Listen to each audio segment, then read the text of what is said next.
سالی به این صنف چی زنده به این صنف؟ استاد اجازه؟ نه خیر هیچ اجازه اینیه. شما خجالت نمیکشین؟ نه استاد، شکر ما آدم خجالتی نی. بس دیگه، شما شرم حیا نزاکت هیچی ندارین. من که شکر استاد جان ندارم، ولی اینا نمیفهمم دارم یا ندارم. شکر میکنی که ادب و نزاکت نداری؟ خوب استاد جان، هجی آقا گفتم آدم به هر حالت که هست باید شکر کشه. بس دیگه، نه شرم داری نه ادب نه نزاکت. استاد خود شما که میفهمین خود من شخصا درسته شرم حیا و ادب و نزاکت ندارم، ولی پول که دارم استاد. پول که دیگه چیزا خیلی ضروری هم نیه. نه این رقم نمیشه. من باید به صنف شما یک کفتانی تعیین کنم که معلم صنف که نبود کفتان صنف کنترل کنه. کفتان؟ بله کفتان. امروز باید به صنف شما یک کفتان تعیین بشه. خب حالا به نظر شما کفتان باید کی باشه؟ استاد به نظر من کفتان اصلا باید کسی باشه که ورزشکار باشه، همزمان عاشق رونالدو و میسی باشه، بتونه همه شاگرد صنف دریبل کنه و باید شوتا خوبی هم بزنه. این میشه کفتان. ولی استاد از نظر من کفتان صنف باید درسخون صنف باشه، شب نویسی رو خوش داشته باشه. اصلا شما هر جا برید نگاه کنید کفتان صنف اول نمره صنفه. استاد اینا چی چرت و پرت میگن؟ کفتان که پول نداشت به 2 پول نمیارزه. میگه که 2 پول نداشتی به 2 پول نمیارزی.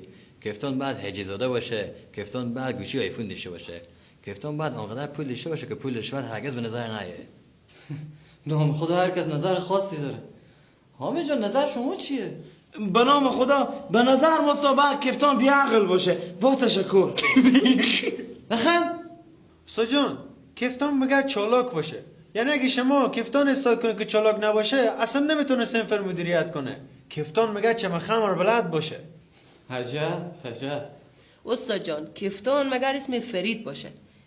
یک دانشمند خارجی میگفت کفتانایی که اسم فریده خیلی موفق هم به کفتنی خوب. آها. بعد اسمی دانشمند خارجی چی بوده؟ فریدریک نیمچه. اون نیچه نه که نیمچه. حالا هر کی خارجی است که دیگه. استاد جان اجازه هسته؟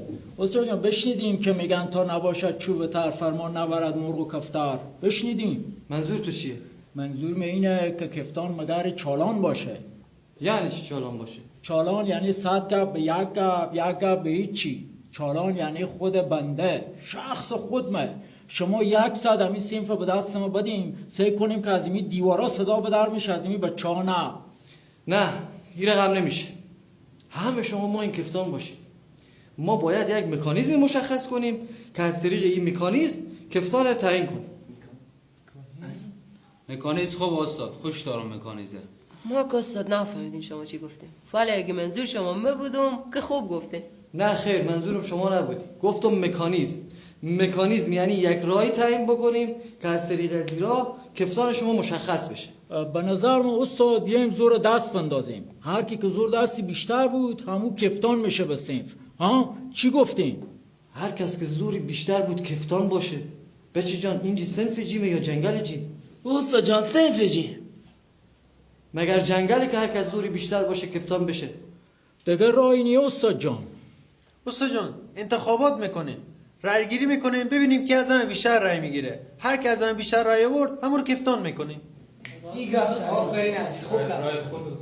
بله رای گیری میکنیم. خیلی هم گپ عالی. خب حالا کی ما کاندید بشه؟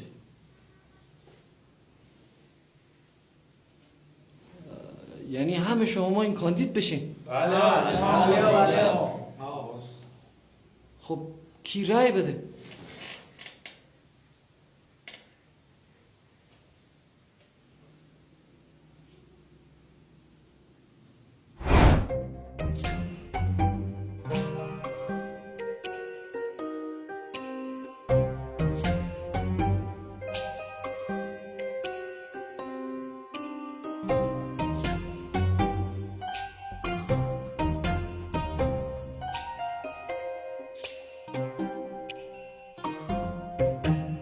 خب بچه های عزیز، حالا که هر کدوم شما حق یک رأی داره، ببینم که چیکار میکنه. از این لحظه رأی گیری شروع میشه.